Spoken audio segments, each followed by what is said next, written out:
పూర్వకాలంలో ఇక్కడ అంతా అడవి ఉండేది కదా. కలియుగంలో చింతకుంట ఓదెలు అనే ఒక రైతు ఓదెల మల్లికార్జున స్వామిగా వెలిశారు. కనిపించింది మొత్తం కాకతీయులు కట్టించిందే. నాగలి దున్నినప్పటి గాయం కనిపిస్తుందంట. శ్రీరాముల వారిని ప్రతిష్ఠించి పూజలు చేస్తున్నారు. స్వామిగారి ఆలయం కూడా ఉంది. ఆలయానికి రక్షణగా బంగారు పోచమ్మ ఆలయం కూడా ఉంది. Hi, this is yours view YouTube channel. మనం ఇప్పుడు తెలంగాణ శ్రీశైలం ఓదెల మల్లికార్జున స్వామి వారి ఆలయం గురించి తెలుసుకుందాం. ఇది పెద్దపల్లి నుండి 23 కిలోమీటర్ల దూరంలో ఉంటుంది. ఇది చాలా ఫేమస్ టెంపుల్. గత 60 సంవత్సరాలుగా మా తాతయ్య ఈ ఆలయంలో పట్నాలు బోనాలు చెల్లిస్తుండేది. ఆయన పొద్దున్న 5 గంటలకు లేచి చల్లటి నీటితో స్నానం చేసి దేవుణ్ణి మేలకొల్పుతారు. అదేవిధంగా సాయంత్రం 7 గంటలకు మళ్ళీ దేవుణ్ణి ఈ విధంగా భారతిస్తారు.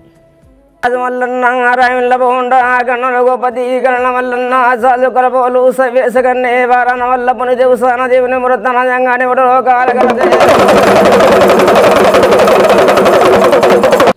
పూర్వకాలంలో ఇక్కడ అంతా అడవి ఉండేది కదా. అప్పుడు పంకజ మహామునీశ్వరుడికి ఇక్కడ శివలింగం కనిపించింది. అంటే అంతకంటే ముందు నుంచే ఇక్కడ స్వామివారు స్వయంభుగా వెలిశారు.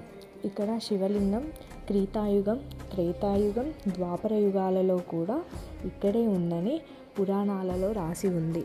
అయితే పంకజ మహామునీశ్వరుడు ఇక్కడ శివారాధన చేసేవారు.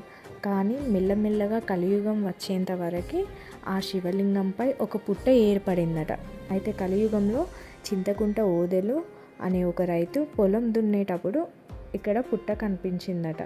అయితే ఆ పుట్టను దున్నేద్దామనేసరికి ఆ నాగలి పుట్టలోనున్న శివలింగానికి తలిగేసరికి స్వామివారు నాకు గాయం చేసినందుకు నీ వంశం మొత్తం నశించిపోతుందని శాపం పెట్టారంట. అయితే ఆ ఓదెలు నన్ను క్షమించండి స్వామి, నేను కావాలని చేయలేదు అని చెప్పారట.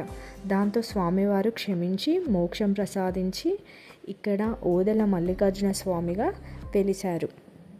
అప్పటి నుంచి ఇక్కడికి కొన్ని లక్షల మంది జనాలు వస్తున్నారు. అయితే ఈ ఆలయాన్ని మళ్ళీ కాకతీయుల కాలంలో మళ్ళీ పునర్నిర్మించారు. ఇప్పుడు మనకు కనిపించింది మొత్తం కాకతీయులు కట్టించిందే. ఇప్పటికీ కూడా ఆ శివలింగంపై నాగలి దున్నినప్పటి గాయం కనిపిస్తుందంట. ఈ టెంపుల్ పక్కన రామాలయం కూడా ఉంటుంది. సీతారాముల వనవాస సమయంలో రామగిరి కిల్లా నుండి ఇల్లంతకుంటకు పోయే మార్గంలో మల్లికార్జున స్వామి వారిని దర్శించుకున్నారని, అందుకే ఇక్కడ శ్రీరాముల వారిని ప్రతిష్ఠించి పూజలు చేస్తున్నారు. త్రేతాయుగంలో కూడా ఉంది కాబట్టి రాముల వారు దర్శించుకున్నారు. వేములవాడలో కోడెను కట్టే ఆచారం ఎలా ఉందో ఇక్కడ కూడా ఉంది.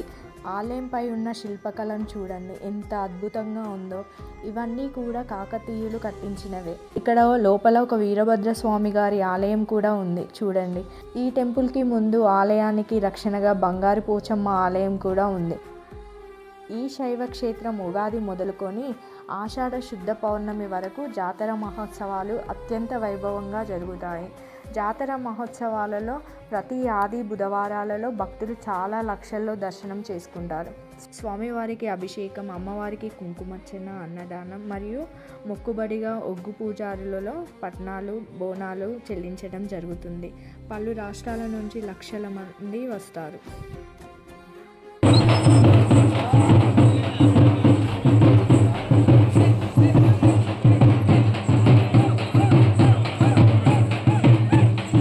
ఇక్కడ చూడండి, చాలా పెద్ద నంది కనిపిస్తుంది. చాలా డిఫరెంట్గా ఉంటుంది, కానీ ఇది ఒక స్టోన్ చెక్కినట్టే ఉంటుంది. ఓదెల మల్లన్న సన్నిధిలో భక్తుల స్వామివారి పేరిట పట్నం వేస్తారు.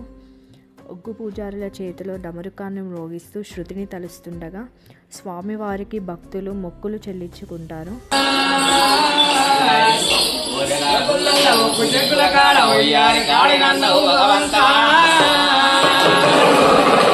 మండపంలో భక్తి తన్మయంతో పూనకంతో ఊగుతూ గంతులు వేస్తూ శివతాండవం చేస్తూ దేవుణ్ణి ప్రత్యక్షంగా కొలుస్తారు.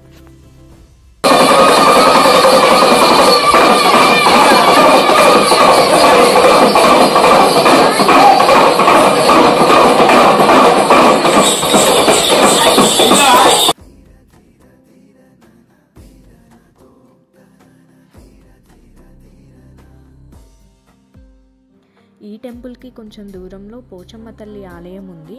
ఇక్కడ ఈ పోచమ్మ తల్లి గ్రామదేవత. అక్కడ మల్లికార్జున స్వామి టెంపుల్ ముందు బంగారు పోచమ్మ తల్లి దగ్గర ఎలాంటి మేకలను కోళ్ళను కోయరు. అలాంటివి ఇక్కడ బయట గ్రామదేవత దగ్గర చేస్తారు.